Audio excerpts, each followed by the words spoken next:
বলছি জামাতে হবে। এই যে মানুষটাকে দেখতে পাইছো, এই মানুষটার ভোটার লিস্টে আগে নাম ছিল, এখন আর নাম নেই, কিন্তু তার বাড়ির লোক মারা গেছে। এর দায় কি হবে জানেন? আমি বলছি জামাতে হবে। ভোট কেটেছে, কি হয়েছে? ভোট দিয়ে কি হবে? ভোট কেটে গেছে, দিয়েছে।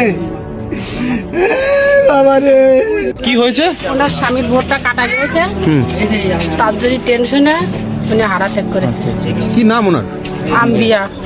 সব শেষ আমার, আমি কালনি থাকবো, সব শেষ। উনি অ্যাকচুয়ালি ভাবছে যে আমার স্বামীর নামটা কেটে দিয়েছে, কারণ বিজেপি আসলেই তো ডিটেনশন ক্যাম্পে নেবে, যে আমি কোথায় থাকবো, কি করব, এই টেনশনে উনি আজকে মারা। কি অভিযোগ দাদা, কি অভিযোগ? আমার ওই ভোট কেটে দিয়েছে, কাল কেটে দিয়েছে, একদিকে ওই টেনশন করছে, আমাদের কিছু হবে না, যা হবে তো হবে। হার্ট ফেল করেছে। কার ভোট কাটা গেছিল? আমার ভোট কাটা গিয়েছে বলে আমার ছেলে মেয়ে বৌমার বাড়ির লোকের নাম আছে, আমার নাম নেই।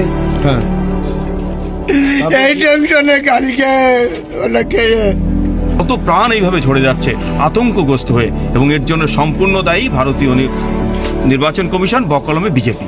কালকে যখন শুনেছে যে ভোট পাড়ায় কয়েকজনের নাম এসছে, লিস্টে নাম এসছে, বাকি আমাদের নাম কেটে আসেনি, আমার আসেনি, দাদার আসেনি, দাদারটা ডিলিট হয়ে গেছে।